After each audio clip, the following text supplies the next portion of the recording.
So, what's up mga idol? It's me, Palski TV. And ganito guys. So, magko-komentaryo na naman ako sa ano. So, magko-komentaryo ako sa tungkol sa komento ni Janjan Sangkay Janjan. Yes. Yung tinatawag mo si Duterte na si Mayor Baste Duterte, yung tinatawag mo na kauna-unahang Bisayang duwa. Yun din yung nakikita mo sa sarili mo. Yun din yung nakikita namin sa sarili mo. Lods, idol na idol pa naman kita. Hindi mo kasi alam kung paano makipaglaro yung mga Bisaya. Sa katunayan, napagkumbaba lang kami kaya madali yung kaya maliit ang tingin ninyong mga Katagalogan sa aming mga Bisaya. Yun yung issue. Binigyan mo ng issue kasi miserable ka sa mga pwedeng mangyayari. Gusto mo talagang ipagbuboksing yung si Mayor Baste at saka si General Torre. Kung tayo na lang kaya magboxing. Kasi parang nililiit, parang ganun kalaki yung tingin mo sa mga Bisaya . Idol na idol pa naman kita. Tapos wala mang problema kung magbabash ka ng mga ganyan, pero wag naman ganyan. Malaki talaga yung dapat nire-respeto mo . Tignan mo, una, si Mayor Rodrigo Duterte, siya yung pinakamagaling na presidente. Siya yung presidenteng nakapag kagalang-galang mula sa Kabisayaan. Dinoble niya yung sahod ng Armed Forces at saka ng PNP. At tingnan mo kung anong balik. 'Di ba binaboy ng mga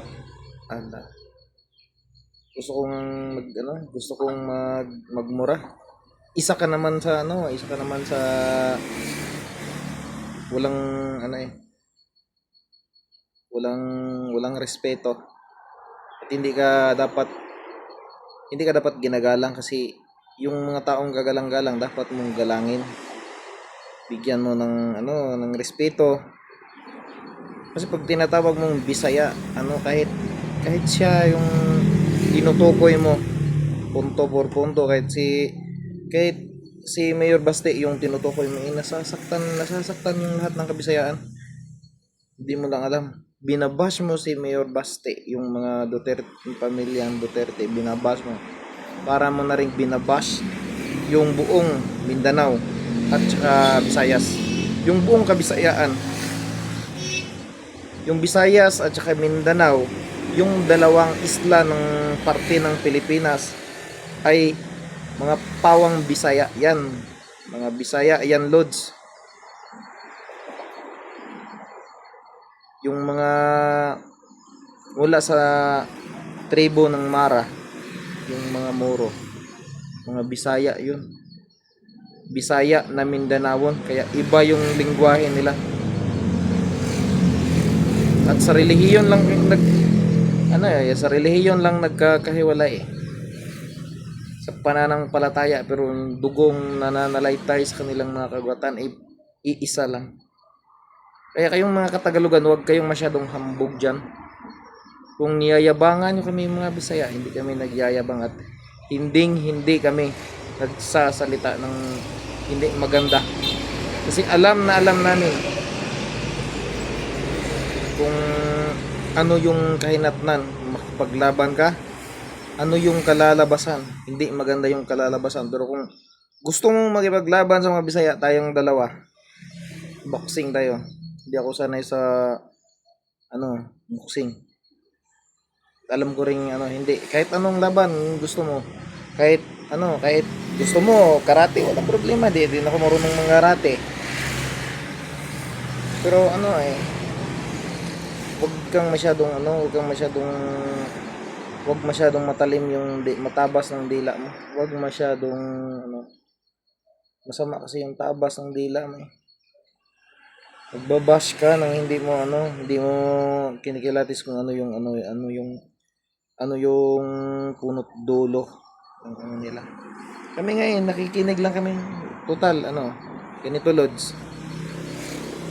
Wala akong alam tungkol sa iyo at wala ka ring alam tungkol sa akin.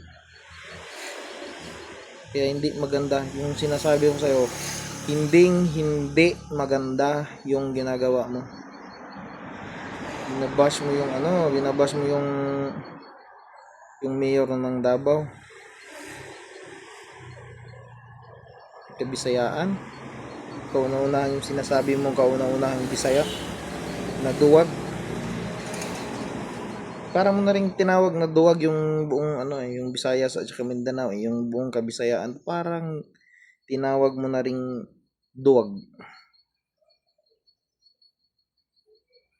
'Di ba pag nagpunta yung mga Bisaya diyan sa Luzon, pinagtatawanan ninyo dahil Bisaya.